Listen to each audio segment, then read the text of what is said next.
Nous vivons aujourd'hui un moment extraordinaire des révolutions de la technologie. Nous, on a été très exposés en tant que modèle économique par l'arrivée des e-commerce, parce que l'e-commerce c'était un mode des nouvelles commerces qui a obligé au sein de la société à faire énormément d'évolution du modèle, des compétences, des équipes, etc. Donc ça, quelque part, c'est un modèle qui aujourd'hui est maîtrisé par les groupes grâce à nos modèles multicanal, mais aujourd'hui on est en train de vivre une nouvelle révolution, celle de la data. Et c'est probablement un des territoires sous lesquels on a des opportunités qui sont incroyables.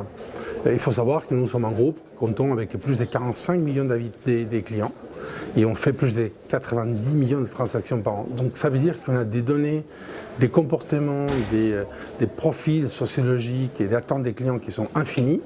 Et tous les défis aujourd'hui, c'est comment on peut profiter de ces connaissances pour améliorer tous nos process du point de vue économique, mais aussi des pertinences, des relations, d'engagement des clients et aussi de nos collaborateurs. Donc parmi toutes les révolutions qui arrivent, celle sur laquelle on est plus concentré aujourd'hui, c'est celle de l'intelligence artificielle. D'abord, le travail qui a été fait, je dirais que ça nous dépasse à nous deux, c'est un travail des COMEX, c'est créer une vision. C'est où les groupes il doivent être dans les prochaines 5 ou 10 ans et c'est quoi les chemins qu'on doit parcourir. Et rapidement, on tombe sur un sujet des compétences critiques. C'est comment nous avons accès et comment nous allons faire accompagner les compétences des équipes que nous avons aujourd'hui pour faire face à ces défis. Et là, il y a des chemins qui sont extrêmement riches, entre la formation, la détection des talents, l'investissement sur des compétences clés. Et ça, forcément, là où les groupes aujourd'hui, ils doivent investir encore davantage. Il y a du travail sur la simplification de nos systèmes pour attirer des nouveaux talents, des jeunes talents qui sont plus ouvertes à développer sur les nouvelles technologies qui sont l'ancienne. Donc il y a aussi un changement des modes de fonctionnement et la manière de manager ces jeunes. Mais l'accès à des nouveaux talents et la formation en compétences des équipes de la Fnac Darty sont des éléments clés sur lesquels on travaille avec Frédéric de manière très intense. Comme Frédéric dit, les RH, c'est le marketing des personnes.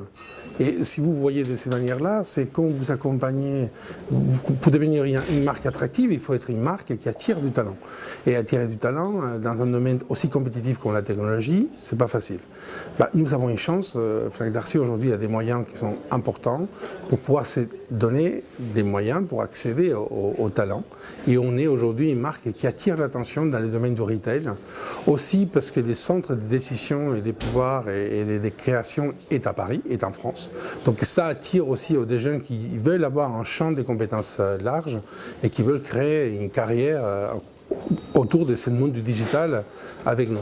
Donc on a ces chances et puis comme on travaille, il y a forcément beaucoup d'investissements sur le développement des formations, des compétences, en école des métiers, dans des métiers très spécifiques comme celle de la data, et puis créer des conditions de travail pour ces jeunes qui cherchent forcément, ils ont des relations avec le travail différentes, ils cherchent des conditions dans le travail et dans les relations avec ses managers, une souplesse, une proximité, il y a un mode de fonctionnement qui est forcément différent à celle qu'on était habitué. Donc transformer les usages, devenir plus digital, être plus accessible et plus ouvert, et puis donner des accès pour des jeunes talents qui viennent nous accompagner pour notre aventure.